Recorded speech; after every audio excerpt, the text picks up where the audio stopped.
یہ نصاب تعلیم یہاں پر پاکستان کے قیام سے لے کر اب تک شایان علی کا برابر کا حصہ ہے، لہذا نصاب تعلیم کے اندر بھی شیعہ عقیدے کا پورا احترام ہونا چاہیے۔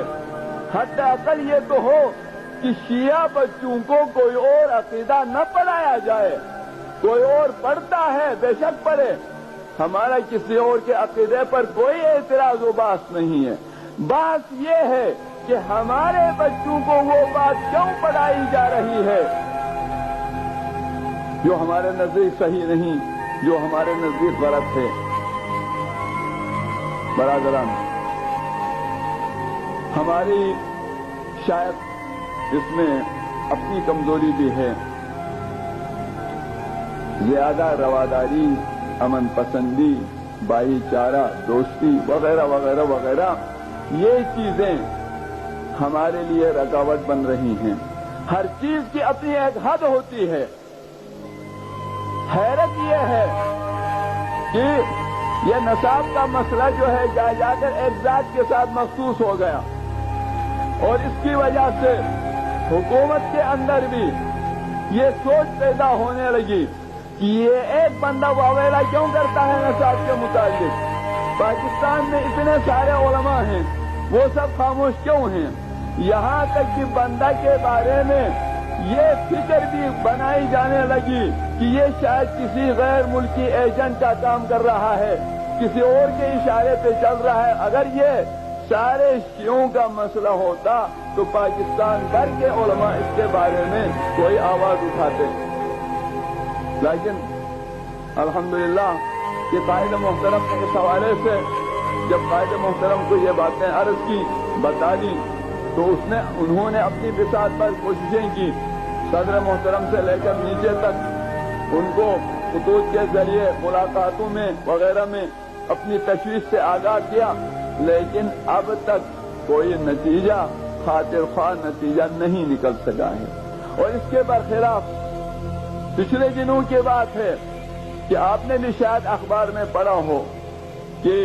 میٹرک کی کتابوں میں انگریزی، اردو اور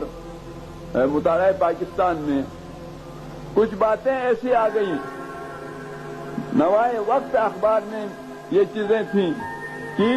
اس کے اندر ان کتابوں میں نظریہ پاکستان کے خلاف مواد ہے، اور کسی صحابی کے بارے میں ہے کہ وہ فلاں سے 10ویں کی اردو میں پہلا مضمون ہے اس صحابی کے نام پہ، اور الفاروق برصغیر کے مشہور اہل سنت عالم جناب شبلی نعمانی کی کتاب الفاروق سے کچھ اقتباسات کیے ہوئے ہیں۔ کتاب لکھنے والا ہے اہل سنت، شامل کرنے والے بھی وہی عقیدہ رکھتے ہیں۔ کتاب کا نام یہ ہے الفاروق۔ انہوں نے اسی کتاب کے اندر ایک چیز دی ہے، صحابی کی زندہ دلی، اور اس زندہ دلی کے ذیل میں کچھ باتیں لکھی ہیں، یعنی راتوں کو گانے سنا کرتے تھے فلاں صحابی۔ تو اخبار میں اس پر اعتراض ہوا کہ انہوں نے یہ بات کیوں لکھی ہے، یہ بات غلط لکھی ہے، اس سے صحابی کی توہین ہوتی ہے۔ نتیجہ یہ کہ آج میں یہاں کراچی آتے ہوئے اخبار میں، جہاز میں اخبار میں پڑھا کہ حکومت پنجاب نے یہ فیصلہ کیا ہے کہ یہ جو چیزیں جن پر اعتراض ہوا وہ ختم کر دی جائیں اور نئے مضامین شامل کیے جائیں۔ دیکھیے کہ لکھنے والا بھی اہل سنت ہے، کتاب بھی اہل سنت کی ہے، انہوں نے اپنی تاریخ سے، اپنی کتابوں سے ہی یہ باتیں لکھی ہیں صحابی کی زندہ دلی، اس کے باوجود ان کو یہ باتیں برداشت نہیں ہوتی،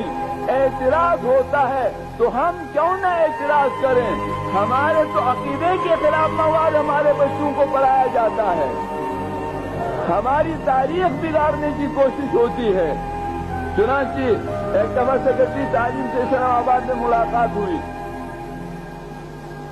تو وہاں پر تاریخ کے حوالے سے کوئی گفتگو ہوئی، تو سیکرٹری تعلیم نے کہا یہ تو تاریخ کی بات ہے، تو بندہ نے عرض کیا جناب یہ ایک فرقے کی تاریخ ہے، یہ ہماری تاریخ نہیں، ہماری تاریخ کو نظر انداز کیا گیا ہے، ہماری تاریخ کو بھی شامل کریں۔ علی ای حال برادران ایمانی، یہ ایک باقاعدہ ایک منظم سازش ہے، اس لیے ہمارے مطالبے کو اب تک درخور اعتنا نہیں سمجھا گیا، پوری توجہ نہیں دی گئی، کیونکہ کوشش یہ ہے کہ سرزمین پاکستان سے عقیدہ تشیع کو ختم کیا جائے، نئی نسل جو آ رہی ہے اس نئی نسل کی شروع سے ایسی تربیت ہو کہ وہ امام باڑے کا راستہ بھول جائے، وہ عزاداری کی باتیں بھول جائے، وہ ماتم کا سلسلہ بھول جائے، وہ حضرت علی کی خلافت بلا فصل کا عقیدہ فراموش کر دے۔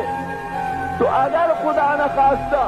دشمن کی یہ سازش کامیاب ہوئی تو آپ سوچیں کہ آنے والی نسل جب جوانی کی حد کو پہنچے گی، پرائمری سے لے کر اعلیٰ سطح کی تعلیم تک ایک ہی عقیدہ پڑھتے ہوئے یہ جوان جب بڑا ہوگا تو وہ پھر امام باڑے کا راستہ بھول جائے گا، وہ کہیں اور جائے گا، بلکہ امام باڑہ بھی آپ کا امام باڑہ نہیں رہے گا، کچھ اور بن جائے گا۔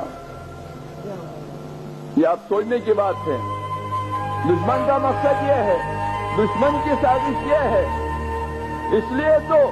آپ کے مطالبے پر عمل نہیں کیا جا رہا، کیونکہ ان کی سازش ناکام ہو جاتی ہے۔ ان کا یقول ومن احیاها فکأنما